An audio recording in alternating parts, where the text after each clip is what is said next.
ආදරයෙන් පිළිගන්නවා මගේ YouTube channel එකට. අද මම කතා කරන්න යන්නේ බෞද්ධ සංස්කෘතියේ කලාගාරයක් ලෙස හඳුන්වන අජන්තා ලෙන් ගැන. ක්‍රිස්තු පූර්ව මුල් සියවස්වල විසිතුරු ලෙස ගොඩනගන ලද ස්තූප, සංඝාරාම, මූර්ති කැටයම් මෙන්ම චිත්‍ර රාශියකින්ද මේ සමන්විත වෙනවා. අජන්තා ලෙන් විහාර පිළිබඳව විමසිලිමත් වීමේදී අපට අමතක කරන්න බැරි අංගයක් ලෙස හඳුන්වන අජන්තා සිතුවම්. ආගමික පරමාර්ථය මුල් කරගෙන අජන්තා ලෙන් විහාරය ඉදි වෙලා තියෙනවා. ಭಾರತය කියන්නේ විවිධ ආගම් වලින් පහස ලද භූමියක්නේ. ඒ අතරින් අජන්තා සමග බද්ධ වන්නේ බෞද්ධ ආගම. බුදුදහම විවිධ නිකායන් වලට බෙදලා තියෙනවා කියලා අපි දන්නවනේ. ඒ නිකායන් වලින් ඉන්දියාවේ විසූ චෛතසික නම් භික්ෂු නිකාය ආගම්බත්තිය නිසාම නිදහස්ව භාවනායෝගීව සිටීමට ප්‍රිය කරා. මේ නිසාම ස්වභාවික පරිසරයේ ආශ්‍රිතව රෙන් නිර්මාණය කරගෙන ඒගොල්ලෝ භාවනා කිරීමට අවස්ථාව යොදාගෙන හිටියා. මහායාන හා ථේරවාද යන නිකායන් දෙකටම අයත් සංඝයා වහන්සේලා භාවනායෝගීව සිටීමට වඩාත් ප්‍රිය කර ස්ථානයක් තමයි මේ අජන්තා ලෙන් කියන්නේ. අජන්තාවේ එක් පසකින් කුඩා ගංගාවක් ගලාගෙන යනවා. පායන කාලයේදී එම ගංගාව හිඳියයි. එම ගංගාව අජන්තා වෙත ප්‍රවේශ වන්නේ ලෙන් විහාරයේ දකුණු දෙසින් දිය ඇල්ලක ස්වරූපයෙන්. වියලි කාලගුණ තත්ත්වයේදී මේ දිය ඇල්ල දක්න ලැබෙන්නේ නැහැ. එහෙත් වර්ෂා කාලයේදී තම මනස්කාන්ත ලෙස මේ දිය ඇවිල්ල දිස් වෙනවා. භික්ෂුන් වහන්සේලා උදෙසා ජලය රස කර ගැනීමට පහළ තටාක සකස් කරලා තියෙනවා. වර්ෂාවේ දරුණු බව හේතුවෙන් බොහෝ ලෙන් විහාරවල චිත්‍ර විනාශයට පත් වෙලා තියෙනවා. ඒට හේතුව වර්ෂා ජලය ලෙන් වලට ඇතුල් වීම. ඉන්දියාව පරිපාලන වශයෙන් ප්‍රාන්ත 29කට බෙදලා තියෙන අතර එක් එක් ප්‍රාන්තයේ සුවිශේෂී වූ කරුණු තියෙනවා. මේ අතරින් මහාරාෂ්ට්‍ර ප්‍රාන්තයේ සුවිශේෂී වූවක් ලෙස අජන්තාව හඳුන්වන්න පුළුවන්. නර්මදාවේ සිට තුංගභද්‍ර සහ බටහිර මුහුදේ සිට මහා කෝසලයේ තෙක් පැතිරී ඇති මහාරාෂ්ට්‍රයේ වර්ග කිලෝමීටර් 3,07,713ක්. මේ ප්‍රාන්තය කලාව සම්බන්ධ ජාත්‍යන්තර ප්‍රසිද්ධියක් උසුලන ප්‍රාන්තයක්. අජන්තාව ලෙන් විශ්ව කීර්තියට පත් වෙලා තියෙන අජන්තා සිතුවම් නිසාමයි. ලෙන් විහාර පිහිටන්නේ අජන්තා ග්‍රාමයේ සිට සතපුන් 7ක් පමණ දුරින්. වයඹ දිග හයද්‍රාබාද් උත්තර අක්ෂාංශ 20ත් 32ත් හා නැගෙනහිර දේශාංශ 75ත් 45ත් ආශ්‍රිතව අජන්තා ග්‍රාමයේ පිහිටා තියෙනවා. ලෙන් පාදයේ සකස් වී ඇති අයුරු ගත්තොත් ලෙන් පාදයේ කිසියම් සැලසුම් ආකාරයට සකස් වෙලා තියෙනවා. පාර්වතී ඉහළ සිට පහළට ගලාගෙන එන ජල කානුවක් හරහා ලෙන් විහාර තුල තියෙන ටැංකි වල ජලය එක රාශී වෙනවා. පිහිටීමේ ස්වරූපය ගත්තොත් ගොඩක් දර්ශනීයයි. විහාර ඉදිවීමේ තාක්ෂණය ආරම්භ වන්නේ මිසරේ. ගල්කඳු හාලා ශාලා වර්ග තැනීමේ කර්මාන්තය ආරම්භ වෙන්නේ මිසරේ. මෙසේ ආරම්භ තාක්ෂණය උපයෝගී කරගනිමින් මුලින් පිහිටි ගලේ ලෙන් තාක්ෂණය ආරම්භ කිරීමේ ගෞරවය හිමි වන්නේ අශෝක අධිරාජ්‍යයට. අශෝක රජු මේ ආරම්භ කර ලෙන් තැනීමේ තාක්ෂණය මුළු ඉන්දියාව පුරාම පැතිර යන්න උනා. මේ ලෙන් විහාරවල පියස්ස නිර්මාණය කරන්නේ ගලින්මයි. එහෙත් ත්‍රීප තැනවීම දව වලින් සිද්ධ කරනවා. කෙසේ වුණත් සෛලමය ආකාරයෙන් නිර්මාණය කරපු ආරාම ස්වරූපයක් තමයි මෙහි තියෙන්නේ. අජන්තා ලෙන් කර්මාන්තයට සම්බන්ධ වූ ආර්ථික පසුබිම විමසා බැලීමද ගොඩක් වැදගත්. මෙහිදී ලෙන් කර්මාන්තයේ ඉදිකිරීම සම්බන්ධව ආර්ථික පසුබිම දෙන නඩත්තු කිරීම සම්බන්ධව ආර්ථික පසුබිම වශයෙන් කොටස් දෙකයි. අජන්තාවේ ලෙන් මුල් කාලයේදී ප්‍රාදේශීය ධනවතුන්ගේ අනුග්‍රහයෙන් තමයි ඉදි කරලා තියෙන්නේ. අංක 16 දරන ලෙනෙහි නෙලා තියෙන සෙල්ලිපිය මගින් ඒ බව මනාව තහවුරු වෙනවා. ඒ ලෙන සාදන ලද්දේ වාහකත රාජවංශයේ හරිසේන රජුගේ ඇමතිවරයෙකු වරදේහ විසින්. මේ ක්‍රිස්තු වර්ෂ 475ත් 500ත් අතර කාලයේදී සිදු වූ බව සලකනවා. මේ ලෙන් ඉතා සංකීර්ණව හා විසිතුරු නිර්මාණය කිරීමට ලෝහ තාක්ෂණයක්, ශිල්පීය දක්ෂතා ශ්‍රමයක් අවශ්‍ය වෙලා දෙනවා. බොහෝ ධනවතුන් මේ ලෙන් නිර්මාණය කරේ හුදෙක් සුගතිය වඩහා ගැනීමේ අරමුණින්.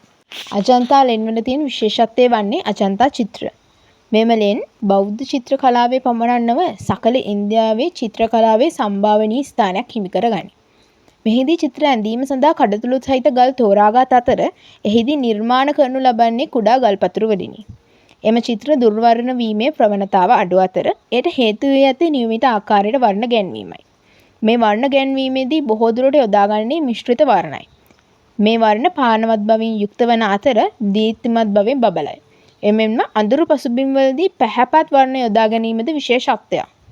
ආලේප සාදා ගැනීමේදී සත්වලොම් හා තෘණ වර්ග යොදාගෙන තියෙන අතර මැලියන් වර්ග අනුසාරයෙන් නිර්මාණය කරන සායම් දීට ඇතුළත්.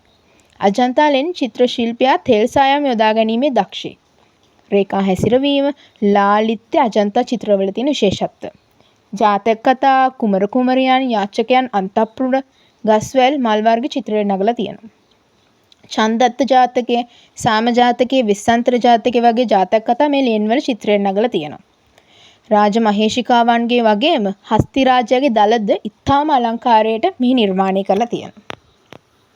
සීගිරි සිතුවම් වලට සමාන අලංකාරත්වයක් අජන්තා සිතුවම් වලට තියෙනවා. රේඛා නිර්මාණය කිරීම, වර්ණ සංයෝජනය, මිනිස් චිත්‍ර නිර්මාණය කිරීම එක හා සමානයි. මෙහි තිබෙන ස්ත්‍රී රූපද එක හා සමානයි. එකම ලාලිත්‍ය, එකම අලංකාරය මේ සිතුවම් දෙවර්ගයෙන් මගින් පෙන්වුම් කරනවා. මේ නිසා අජන්තා බිතු සිතුවම් සීගිරි බිතු සිතුවම් හා සමාන ලක්ෂණ දක්වනවා. මේ ස්මාරකය නිසා බොහෝ පුරාවිද්‍යාඥයෝ මේ සිතුවම් දෙක එකලමාන ලක්ෂණ ගෙන දෙන බව පවසනවා. අජන්තා චිත්‍ර මෙන්ම සීගිරි චිත්‍රවලද කාන්තාවන්ගේ දෙනුවන චිත්‍රයෙන් නගලා තියෙන ඉතාම සියුම් රේඛා යෙදීමයි. වර්ණාලේපය දෙක හා සමානයි. අජන්තා චිත්‍රයන් දීම සඳහා ගල්තලා පිළියෙල කිරීමේදී රළු ගල් මත මැටි, ගොම, දහයියා මිශ්‍රණය ආලේප කරලා තියෙනවා. අජන්තා චිත්‍ර මෙන්ම සීගිරි සිතුවම් ඇඳීමේදී රතු කොළ වර්ණ හා ඒවායේ ප්‍රභේද භාවිත කරලා තියෙනවා. සීගිරිය මෙන්ම අජන්තාවේදී ත්‍රිමාන ලක්ෂණ පෙන්වුම් කරනවා. සීගිරි ශිල්පය අජන්තාවේ ශිල්පියාට වඩා වැඩි නිදහසකින් චිත්‍ර නිර්මාණය කරලා තියෙන බව පෙනී යනවා. මේ ආකාරයට අජන්තාව ඉන්දියාවට පමණක් නොව මුළු ලෝකයටම වැදගත් වන්නා වූ විශ්වීය පණිවිඩයක් ගෙන දෙන කලා නිර්මාණයක්. මධ්‍යධන යුගයේ චීන බෞද්ධ සංචාරකයන් කිහිප දෙනෙකුගේ මතක සටහන් වල අජන්තා ගුහා ගැන සඳහන් වෙනවා. 1819 දී අටවිචිත බ්‍රිතාන්‍ය නිලධාරියෙකු වුණ කපිතාන් ජෝන් ස්මිත් විසින් කොටි දඬුවමේ නිරත වී සිටියේදී අහම්බෙන් සොයා ගන්නාත් ඒවා වනාන්තරයෙන් වැසිලා තිබ්බා. මේ ගුහා ඩෙකාන් සානුවේ වගූර් ගඟේ යූ හැඩලි දුර්ගයේ පාෂාණමය උතුරු බිත්තියේ පිහිටලා තියෙනවා. මෙම ගුහා දියර දෙකකින් ඉදිකරන ලද අතර පළමුවන ක්‍රිස්තු පූර්ව දෙවන සියවසේ දෙවන ක්‍රිස්තු වර්ෂ 400 ඉඳලා 650ක් දක්වා සිදු වූ බව වාර්තාවලට අනුව සඳහන් වෙනවා. අජන්තා ගුහා යනු මීටර් 75ක පාෂාණමය බිත්තිය කැටයම් කරන ලද විවිධ බෞද්ධ සම්ප්‍රදායන් වලට අයත් පුරාණ ආරාම හා නමස්කාර ශාලා වලින් සමන්විත ගුහා සංකීර්ණයක්. යටත් විජිත යුගයේදී අජන්තා භූමිය බ්‍රිතාන්‍ය ඉන්දියාවේ නොව හයිදරාබාදයේ රාජකීය රාජ්‍ය භූමියක් වුණා.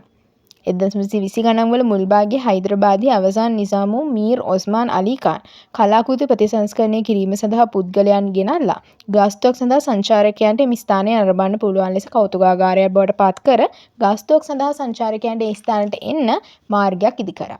මෙම උත්සාහයේ මුල් කාර්යයේදී වැරදි කළමනාකරණය නිසා පිරිහීමට ලක්වීමක් සිදු වුණා. මේ ගුහාවල බුදුරදුන්ගේ අතීත ජීවිතය සහ නැවත ඉපදීම නිරූපණය කරන සිතුවම්, ආර්ය සූර්යයන්ගේ ජාතක මාලාවෙන් ලබාගත් චිත්‍රමය කතා හා බෞද්ධ දෙවිවරුන්ගේ පර්වතයෙන් තනන ලද මූර්තිද තියෙනවා. ප්‍රාථමික වාර්තාවලින් පෙනී යන්නේ මෙම ගුහා භික්ෂූන් සඳහා මෝසම් කාලයේ විවේකයෙන් සිටීමට මෙන්ම පුරාණ ඉන්දියාවේ වෙළෙන්දන් සහ වන්දනාකරුවන් සඳහා විවේකී ස්ථානයක් ලෙසද පැවතුන බවයි. ගුහා අංක 1 අශ්වලාඩම් හැඩති ස්කාෆ් එකෙන් නැගෙනහිර කෙළවරේ ඉදිකර ඇති අතර දැන් අමුත්තන්ට හමුවන පළවෙනි ගුහාව එයයි. මුලින්ම සාධන විට පේළිය අවසානයේ තරම් කැපිපෙනෙන ස්ථානයක් මේකට හමු වුණේ නැහැ. ස්පිනික්ස්ට අනුව හොඳම ස්ථානයේ ගතිට කැණීම් කරන ලද නවතම ගුහාවලින් එකක් වන අතර මධ්‍යම දේවාලයේ බුද්ධ ප්‍රතිමා වන්දනා කිරීමට කිසිවෙතකට සම්පූර්ණව විවෘත කළ නැහැ. ගුහාවේ රාජකීයත්වයේ ප්‍රතිරූපය කෙරෙහි අවධානය යොමු කර ඇති අතර එයින් බුදුරදුන්ගේ රාජකීය සිටි උන්වහන්සේගේ පෙර ජීවිත ගැන අවධාරණය කරලා තියෙනවා. දෙවන ගුහාව පළමු ගුහාවට වඩා බෙහෙවින් වෙනස් ආලින්දයක් තියෙනවා. මුහුණතේ කැටීම් පවා වෙනස් බව පේනවා. ගුහා ශක්තිමත් කුළුණු වලින් ආධාර කර ඇති අතර මෝස්තරණේ සරසා තියෙනවා. ඉදිරිපස ආලින්දය දෙපස කුළුණු සහිත ආලින්ද මගින් සමන්විතයි. මෙහිද සිතුවම් දක්නට ලැබෙනවා. ඒවා බෝධිසත්ව ලෙස බුදුරදුන්ගේ පෙර ආත්ම භාවය පිළිබඳ ජාතක කතා නිරූපණය කරනවා.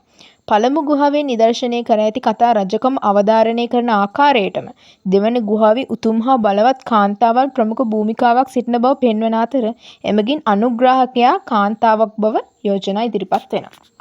ශාලාව සිවිලීමට ආධාර වන සහ ශාලාවේ මැදේ චතුරස්‍රයක් වටා කණු 4ක් තියෙනවා. චතුරස්‍රයේ ශ්‍රෑම අතක්ම හෝ කුළුණක්ම අදාළ බිත්තිවලට සමාන්තරව පිහිටා ඇති අතර ඒවා අතර අන්තරාලයක් සාදනවා. කුළුණු වලට ඉහළින් හා පහළින් පාෂාණ කදම්බ ඇත. අගනගර කැටයම් කරන ලද අලංකාර මානව ශාකමය හා ආර්ධ දිව්‍යමය ආකාර ඇතුළත් විවිධ අලංකාර තේමාවන්ගින් පින්තූරු කරලා තියෙනවා. බිම හැර ගුහාවේ සෑම මතු පිටක්ම පාහේ සිතුවම් දක්නට ලැබෙනවා. විවිධ ස්ථානවල කලාකෘති දි รา පත් වීම හා මිනිස් මැදිහත් වීම හේතුවෙන් ඛාදනයට ලක් වෙලා තියෙනවා. එබැවින් පින්තාරු කරන ලද බිත්ති සිවිලිම් කුළුණු බොහෝ දුරට කැබලි වෙලා තියෙනවා. ජාතක කතාවල පින්තූර කරන ලද ආඛ්‍යාත බිත්ති මත පමණක් නිරූපණය කර ඇති අතර එය බැතිමතුන්ගේ විශේෂ අවධානයක් යොමු කරගෙන තියෙනවා.